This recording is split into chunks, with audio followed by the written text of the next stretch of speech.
Do you not have a glute ham raise? There's a very, very simple fix you can use, but I hate when people recommend do Nordic hamstring curls. How can you recommend to someone that doesn't have a glute ham raise, has never used a glute ham raise, to do Nordic hamstring curls in its place? That is like saying, oh, you've never done a kettlebell deadlift? Why don't you try deadlifting 405 first? Makes no sense. The Nordic hamstring curl is 100 times harder than the glute ham raise, especially when you're getting started off. A Nordic hamstring curl gives you no support. There's no pad for you to kind of hinge off of. All hamstring strength. I can do glute ham raises and I still am having trouble doing one body weight Nordic hamstring curl. Now, if you have never used a glute ham raise and you want to build up to using a glute ham raise, maybe your own makeshift version or your gym's finally going to get one, and then go to Nordic ham curls, here's what I suggest. If you have a barbell, I prefer gymnastics rings. You can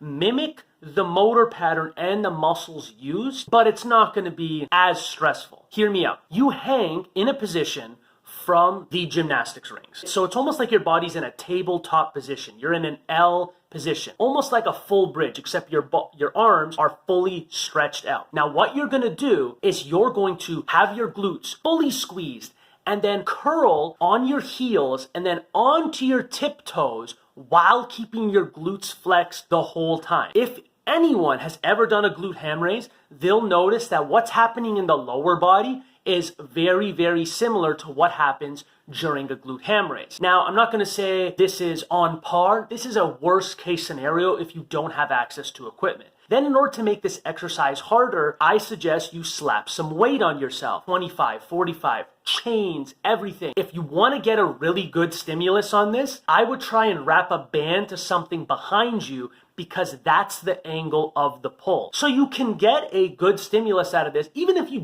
have a glute ham raise, it could serve as a good warm-up for your lower body day. Great for the hamstrings. Does a bit of hip extension at the same time, but the main thing is knee flexion. So all in all, stop recommending to people to do Nordic curls if they don't have a glute hamstring because that exercise is 100 times harder. Do these leg ring curls. 3 to 5 sets, 10 to 15 reps, as these are not super stressful.